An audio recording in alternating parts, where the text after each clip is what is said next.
Evolution of flight redirects here. See also flying and gliding animals and insect flight. Around 350 BCE, Aristotle and other philosophers of the time were attempting to explain the aerodynamics of avian flight. Even after the discovery of the ancestral bird Archaeopteryx, over 150 years ago, debates still persist regarding the evolution of flight. There are three leading hypotheses pertaining to avian flight: pouncing pro-avis model, cursorial model, and arboreal model. Archaeopteryx, the oldest known ancestor of modern birds, could provide clues to the origin of avian flight. Flight characteristics. For flight to occur in aves, four physical forces must be favorably combined. In order for birds to balance these forces, certain physical characteristics are required. Asymmetrical wings, found on all flying birds with the exception of hummingbirds, help in the production of thrust and lift.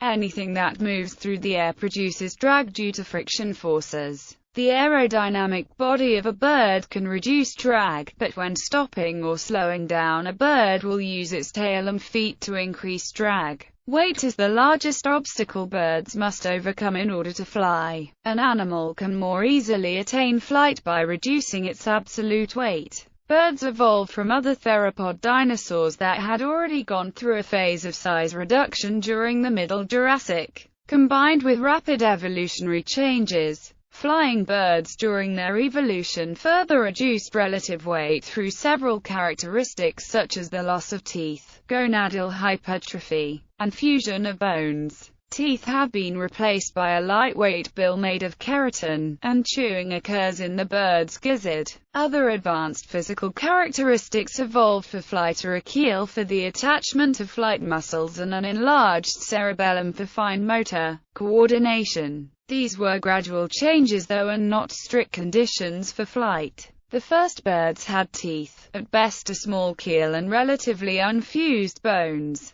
Pneumatic bone, that is hollow or filled with air sacs, has often been seen as an adaptation reducing weight, but it was already present in non-flying dinosaurs, and birds in fact on average do not have a lighter skeleton than mammals of the same size. The same is true for the furcula, a bone which enhances skeletal bracing for the stresses of flight. These functions depend on a precise balance of forces from the muscles, ligaments, and articular cartilages as well as inertial, gravitational, and aerodynamic loads on the wing. Hypotheses. Pouncing pro-avis model. A theory of a pouncing pro-avis was first proposed by Garner, Taylor, and Thomas in 1999. We propose that birds evolved from predators that specialized in ambush from elevated sites, using their raptorial hind limbs in a leaping attack, drag-based, and later lift-based mechanisms evolved under selection for improved controlled body position and locomotion during the aerial part of the attack. Selection for greater swooping range would finally lead to the origin of true flight.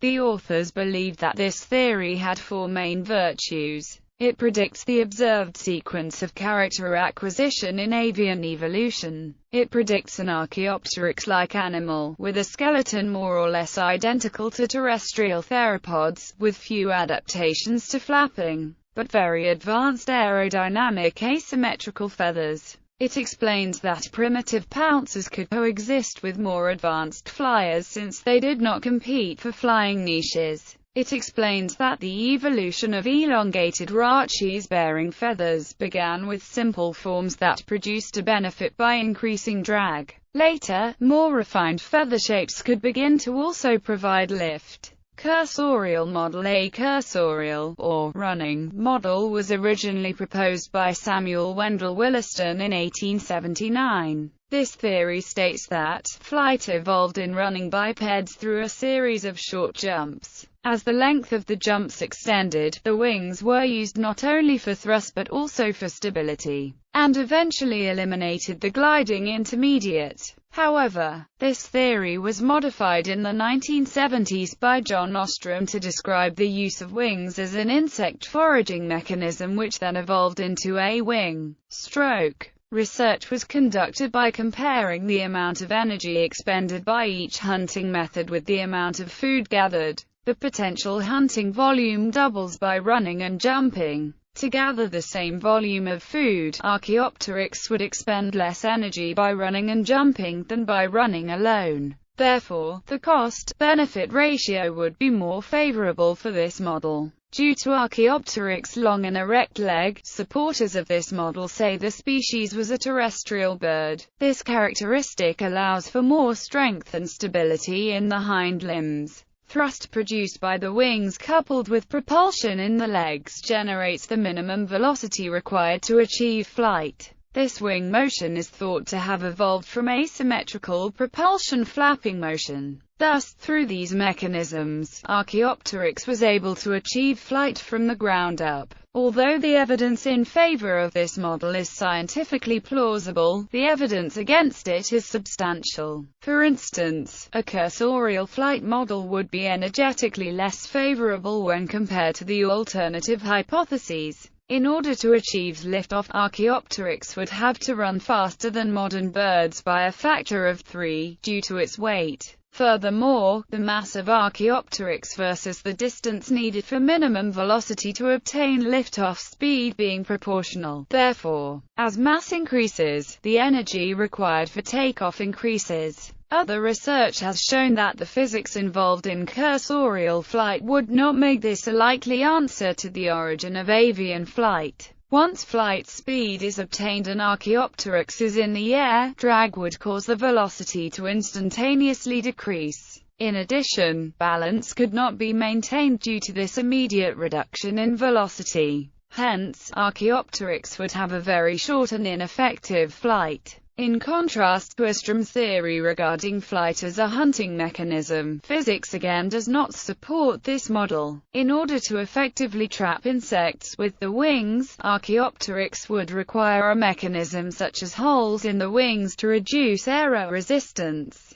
Without this mechanism, the cost-benefit ratio would not be feasible. The decrease in efficiency when looking at the cursorial model is caused by the flapping stroke needed to achieve flight. This stroke motion needs both wings to move in a symmetrical motion, or together. This is opposed to an asymmetrical motion like we humans do with our arms while running. The symmetrical motion would be costly when looking at the cursorial model because it would be difficult while running on the ground compared to the arboreal model where it is natural to move your arms together when falling. There is also a large fitness reduction between the two extremes of asymmetrical and symmetrical flapping motion, so the theropods would have evolved to one of the extremes. Wing-assisted incline running. The Ware hypothesis, a version of the cursorial model of the evolution of avian flight, in which birds' wings originated from four-limbed modifications that provided downforce,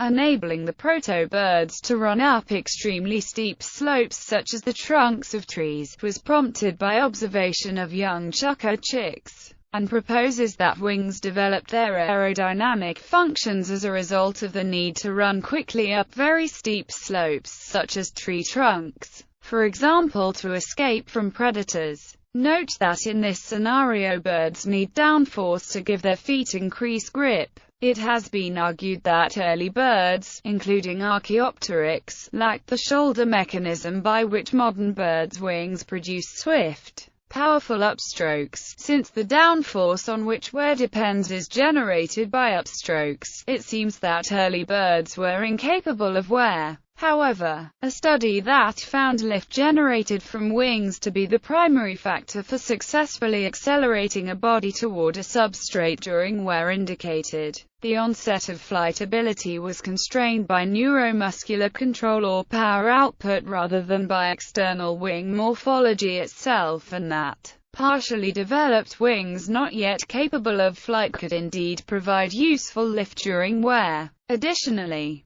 examination of the work and power requirements for extant bird pectoralis contractile behavior during wear at different angles of substrate incline demonstrated incremental increases in these requirements, both as wear angles increased and in the transition from wear to flapping flight. thus providing a model for an evolutionary transition from terrestrial to aerial locomotion as transitional forms incrementally adapted to meet the work and power requirements to scale steeper and steeper inclines using wear and the incremental increases from wear to flight. Birds use wing-assisted inclined running from the day they hatch to increase locomotion. This can also be said for birds or feathered theropods whose wing muscles cannot generate enough force to fly, and shows how this behavior could have evolved to help these theropods, then eventually led to flight. The progression from wing-assisted incline running to flight can be seen in the growth of birds, from when they are hatchlings to fully grown. They begin with wing-assisted incline running and slowly alter their wing strokes for flight as they grow and are able to make enough force. These transitional stages that lead to flight are both physical and behavioral. The transitions over a hatchling's life can be correlated with the evolution of flight on a macro scale. If protobirds are compared to hatchlings, their physical traits, such as wing size and behavior, may have been similar. Flapping flight is limited by the size and muscle force of a wing, even while using the correct model of arboreal or cursorial. Protobirds' wings were not able to sustain flight, but they did most likely gain the behaviors needed for the arboreal or cursorial model like today's